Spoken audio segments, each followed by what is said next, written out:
श्री शिवाय नमस्ते मैम। हर हर महादेव। 7 दिवसीय कांवड़ सिंह महाप्राण कथा तिल्दा नेवरा रायपुर छत्तीसगढ़ में आज दूसरे दिन की कथा समाप्त हो चुकी है, जो 1 अगस्त से 7 अगस्त तक 2 से 5 बजे तक आस्था चैनल, यूट्यूब, फेसबुक पर आप देख सकते हैं, जो पंडित प्रदीप जी मिश्रा जी द्वारा वाची जा रही है। आज की कथा आप किसी कारणवश नहीं सुन पाए हैं तो पूरी कथा का रसद आपको एक छोटी सी वीडियो से प्राप्त हो जाएगा।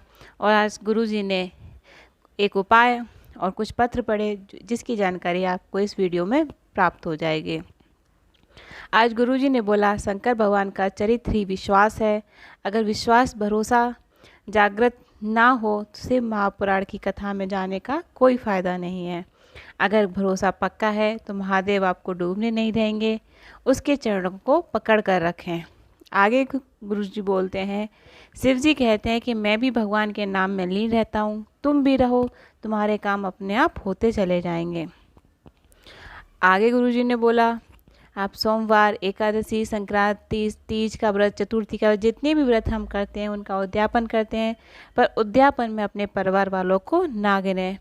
आप दूसरी सौभाग्यवती नारी को भोजन कराएं, तभी उसका फल प्राप्त होता है।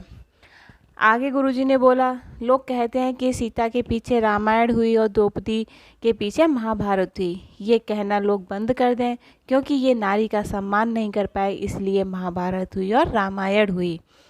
पेट और पीठ में एक ही अंतर है। पेट पाप करवाता है और पीठ प्रायश्चित करती है, क्योंकि वो पीठ पर बोझा ढोती है। आगे गुरुजी ने बोला, किसी से दिल लगाना मोहब्बत नहीं है, जिससे दिल ना लगे वो मोहब्बत है, जिसके बिना दिल ना लगे वो मोहब्बत है। जैसे आज कथा नहीं सुन पाए, बेचैनी हो रही है, भीतर तड़पन हो रही है, तो यह परमात्मा के मिलन का ही संकेत है। आगे गुरुजी ने बोला, एक कोई कैंसर पेशेंट था, जो पुष्कर की कथा में जो गुरु ने बोला ज़िंदगी में उसके बहुत कष्ट था, उसके जीने की कोई आस नहीं बची थी, 3rd स्टेज का कैंसर था, डॉक्टरों ने मना कर दिया था। तो वो गुरुजी के पास आई थी, तो बोला कि मैं क्या करूं।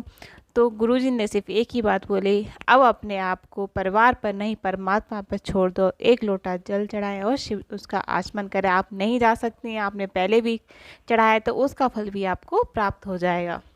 आज गुरुजी ने कथा में इसलिए बोला क्योंकि उनका एक पत्र आया था, उनके पास सूचना पहुंची थी कि अब वो पहले से 75% ठीक है।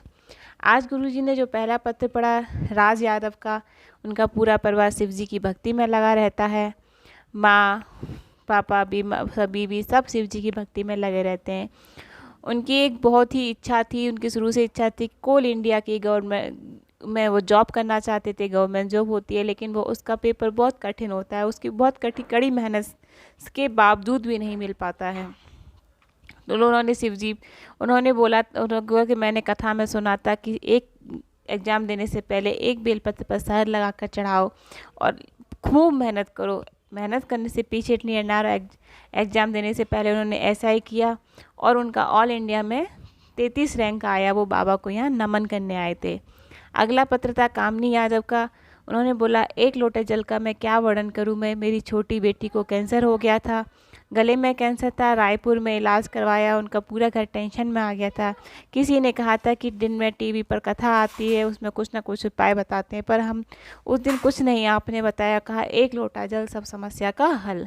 फिर हमने अपनी बेटी को शिव के हवाले कर दिया, जिसके गले से कुछ नहीं उतरता तो बाबा का जल उतरता और 1 बेलपत्र देते। अब उसको आराम है, बाबा को नमन करने आए हैं। आगे गुरुजी ने जो पत्र पढ़ा कुमारी देवांगना का, उन्होंने बोला, आज तक मैंने सुनती थी कि शंकर की कथा सुनने वालों को एक कांटा तक नहीं लगता। लोगों के कहने पर शिव कथा टीवी पर सुनना शुरू किया, सब कुछ ठीक चल रहा था। कुछ दिन बाद उनके बेटे का बाइक से एक्सीडेंट हो गया था, वह नीचे गिर गया था, उसके पेट में चोट लग गई थी। डॉक्टर को दिखाया तो डॉक्टर ने बताया खून की थैली फट गई है। डॉक्टर ने उनके मुंह पर सफ़ेद कपड़ा डाल दिया, उसके बोला अब इसके अंदर कुछ नहीं है, आप इसको पोस्टमार्टम के लिए ले जाएं।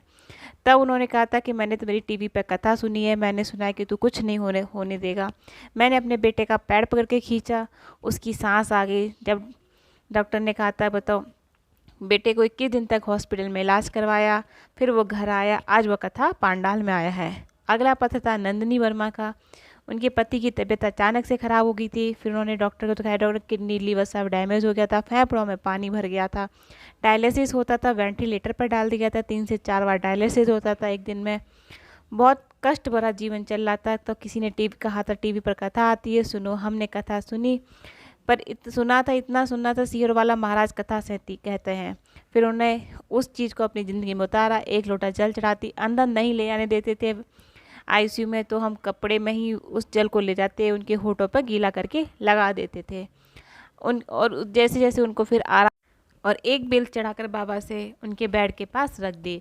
अब उनको आराम मिलना शुरू हो गया है। उन्होंने एक 9-15 वाला उपाय किया था, जो पिछली कथाओं में गुरुजी ने बताया था। ये कथा है आपको, ये वाला उपाय आपको वीडियो के एंड में आपको मिलेगा कि आपको ये उपाय किस वजह से और किस टाइम पर करना है, कैसे करना है, ये सब चीज़ आपको मिलेंगी इस वीडियो में।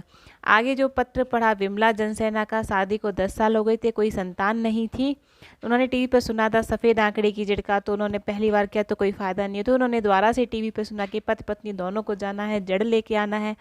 21 बार शिव जी पर घुमाकर तुमरका जी का नाम लेकर शिव जी के सामने तुमरका जी का नाम लेकर कमर में बांध ली। 2.5 महीने बाद उनका गर्भ ठहर गया। उनको पुत्र रत्न की प्राप्ति हुई है।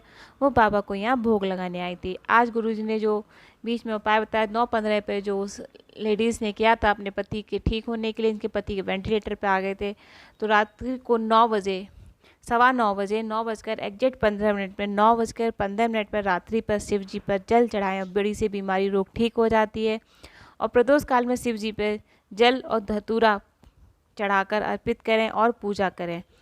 सब बीमारियां 9:15 पर ही किया जाता है। उसी टाइम पे एग्जैक्ट 9:15 पर ही शिव जी पर जल चढ़ाएं। बड़ी से बड़ी बीमारी आपके घर में ठीक हो जाएगी। बाबा से प्रार्थना करें। धन्यवाद। हर हर महादेव। आपको ये मेरा वीडियो कैसा लगा कृपया कमेंट में हर हर महादेव अवश्य लिखें और मेरे चैनल को सब्सक्राइब करें। जो भी पंडित प्रदीप जी मिश्रा जी द्वारा उपाय या कथा में बताया जाता है, आपको इसी प्रकार वीडियो में मिलते रहेंगे। धन्यवाद। हर हर महादेव।